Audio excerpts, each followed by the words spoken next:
बारिश मछलियों की। गोपाल नाम का एक किसान था। एक दिन वो अपने खेत में काम कर रहा था। अचानक उसे एक सोने का घड़ा मिला, जो सोनों के मोहरों से भरा हुआ था। गोपाल, सोने का घड़ा, मेरा तो नसीब ही खुल गया। कमला को दिखाऊंगा तो वो खुशी से पागल ही हो जाएगी। लेकिन जैसे ही वो कमला के बारे में सोचने लगता है, वो थोड़ा डर सा जाता है। गोपाल, नहीं नहीं, कमला को इसके बारे में बताया तो वो पूरे गांव में ढिंढोरा पीटने लगेगी। उसके पेट में वैसे भी कोई बात कहाँ पचती है हो। ऐसा कहते ही उसे अपनी पत्नी दिखाई देती है। कमला, हमारे खेत में सोने का हंडा मिला, हमारे खेत में सोने का हंडा मिला। गोपाल, अरे बाप रे, नहीं नहीं, ऐसा नहीं होना चाहिए। लेकिन मैं कमला से इस बात को छुपाऊंगा कैसे? इतने बड़े घड़े को तो मैं अकेले उठा के नहीं ले जा सकता। कुछ तो उपाय सोचना पड़ेगा। गोपाल ने उस घड़े को फिर से मिट्टी से ढक दिया और उसी बात पर सोचते हुए वो घर पहुंचा। कमला आज बड़े जल्दी घर लौट आए। गोपाल, मुझे जोरों की भूख लगी है, जल्दी से खाना परोसो। कमला ने खाना परोसा, लेकिन गोपाल का ध्यान खाने में नहीं था। गोपाल, कमला मुझे भूख नहीं है, मैं जरा बाजार होके आता हूँ। कमला, बड़ी अजीब बात है, अभी तो कह रहे थे कि बड़ी भूख लगी है। तबीयत तो ठीक है ना आपकी? गोपाल, हाँ हाँ मैं ठीक हूँ, रात को देर आ जाएगी, तुम खाना खाकर सो जाना। गोपाल अब बाजार पहुंचता है। वो बाजार में से कुछ मछलियां और लाल रंग के 4-5 डिब्बे खरीद लेता है। फिर वो सारा सामान लेकर अपने खेतों में पहुंचता है। गोपाल, मुझे अब काम पे लग जाना चाहिए। गोपाल अब उस लाल रंग को पानी में मिला देता है और पूरे खेत में उस रंग की सिंचाई कर देता है। उसके बाद साथ लाई हुई मछलियों को वो खेतों में बिखेर देता है। गोपाल, हम अब ठीक है। रात को बड़ी देर से वो अपने घर पहुंचता है। गोपाल, अरे ये तो सो गई। कमला, कमला उठो, कमला तुम्हें कुछ बताना है, अरे जल्दी यहाँ आओ। कमला, ओह क्या हुआ, आपको आने में तो बड़ी देर हो गई। गोपाल, बात ही कुछ ऐसी है, मेरे साथ खेत में चलो। कमला, अभी इतनी रात गए, कल सुबह चले जाएंगे। गोपाल, नहीं कमला अभी चलो, अपने खेत में बारिश हुई है।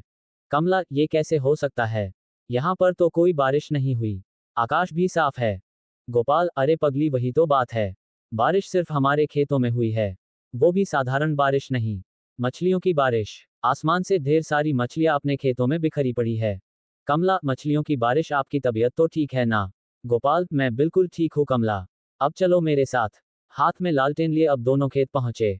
गोपाल, देखो कमला, ये कोई साधारण बारिश नहीं थी, आसमान से लाल रंग का पानी टपक रहा था, मैंने उस पानी को एक घड़े में भरकर रखा है। जब कमला ने खेतों में बिखरी मछलियां देखी, तो वो हैरान हो गई। खेतों में जगह जगह लाल रंग की बूंदें भी नजर आ रही थी।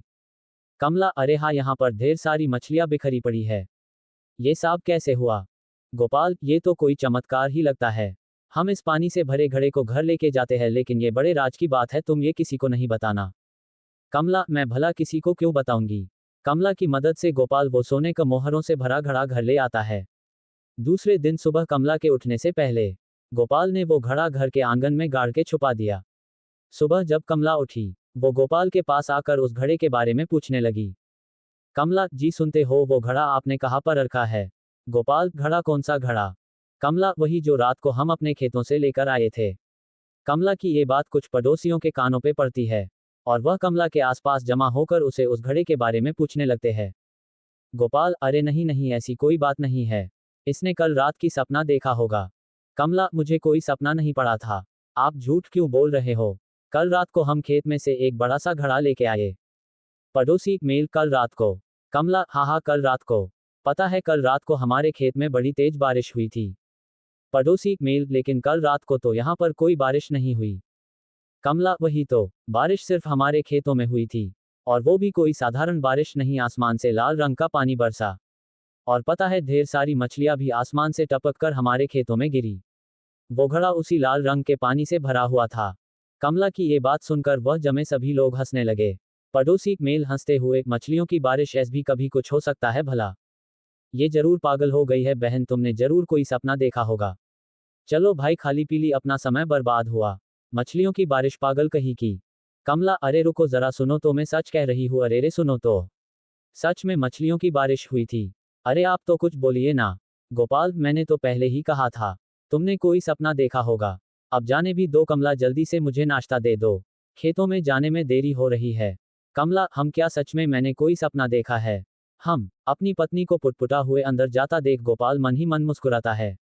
राज की बात हमेशा राज ही रहनी चाहिए, नहीं तो वो राज क्यों कहलाएगा? हा हा हा।